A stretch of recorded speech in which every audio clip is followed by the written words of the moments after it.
morning, I'm Bob Dickinson. I'm the chairman of Camillus House.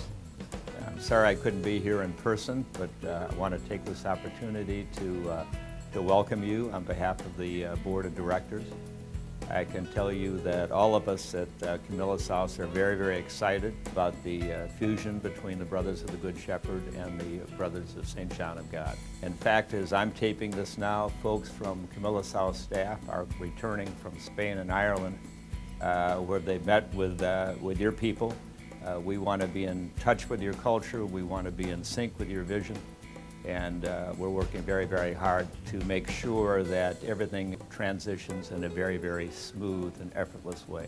I can assure you that the staff and the board of Camillus House will be ready on January 19th, 2015, when the fusion actually comes together. We're excited about it. God bless you all. The history of Camillus House is personally fascinating to me, and I must say that it's been a delight and a privilege to be part of that history over the last 10 years. Persons who are homeless in Miami or in any city typically share a common characteristic, which is they lack what we refer to as social capital. You or I could fall on hard times and have family or friends, maybe an ex-employer that'll give us a hand. Many of the homeless persons, or persons who are homeless is the way I like to refer to them, these folks really don't have any place to fall back. The Camillus program has been designed in such a way that as individuals work on breaking their cycles of homelessness, they can enter in at the earliest level of just coming in off the street and can stay within the Camillus system until they achieve independent living.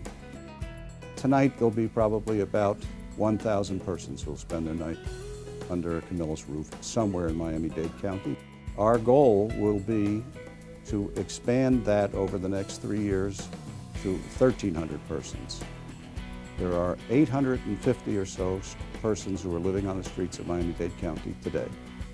And if we can add capacity to add 300 more and move, say, 100 or so out of supported housing into independent living, you can see we've essentially going to bring in half of what's left in terms of the street.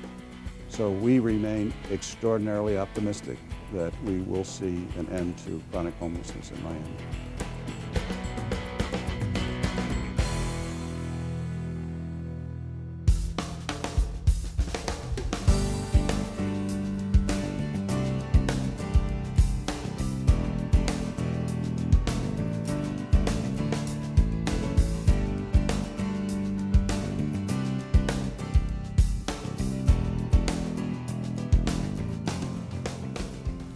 Well, I think we're capable of ending chronic homelessness in the city of Miami in perhaps 3 to 4 years' time.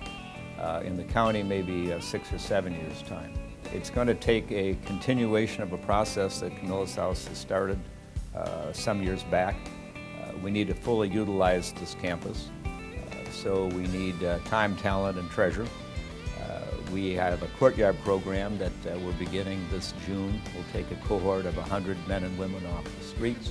Hopefully there'll be political will so we can accommodate not just 100 people at a time, but perhaps 300 people. And we certainly have the facilities here to do that. Another aspect, of course, is our treatment programs. We have 128 treatment beds. We only have about 64 or 72 that are funded and utilized at the moment. So we have capacity there that we basically need funding for. The treatment program takes 6 to 9 months. But that's really the driver to get people through their addiction issues, stabilize their mental health so they can be functioning members of society. So it's just working hard and staying the course, and we'll get it done. One of the ongoing questions for us is what's next for Camillus House after we solve the problem of chronic homelessness. It's kind of not a next, because what we're going to see is we're going to see a gradual reduction in the number of street homeless, chronically homeless persons. And we're going to then have the means and the resources to begin to deal with individuals who are homeless and have a disabling condition, but don't meet what we call the duration criteria, have not been on the street a year or longer, or have 4 episodes of homelessness in 3 years. We've never promised that we were going to end mental illness in Miami-Dade County or substance abuse or HIV/AIDS. What we did say was we were going to end chronic homelessness in Miami-Dade County, and one of the ways that we can end it is by striking the chronic from the definition of people still on the street. At the point where we're able to end all of homelessness, you'd still have episodic homeless. And so we would be able to take pieces of this facility and make it housing for economic or episodic homeless. The Bible says the poor will always be with us. Jesus said that, but of course he never said they had to be homeless. I think what the Brothers of the Good Shepherd have done is they have paid miles and miles and miles of heart and miles and miles and miles of hope so that individuals who are homeless in Miami-Dade County essentially can move off the street into a safe, productive environment and into a productive and safe life.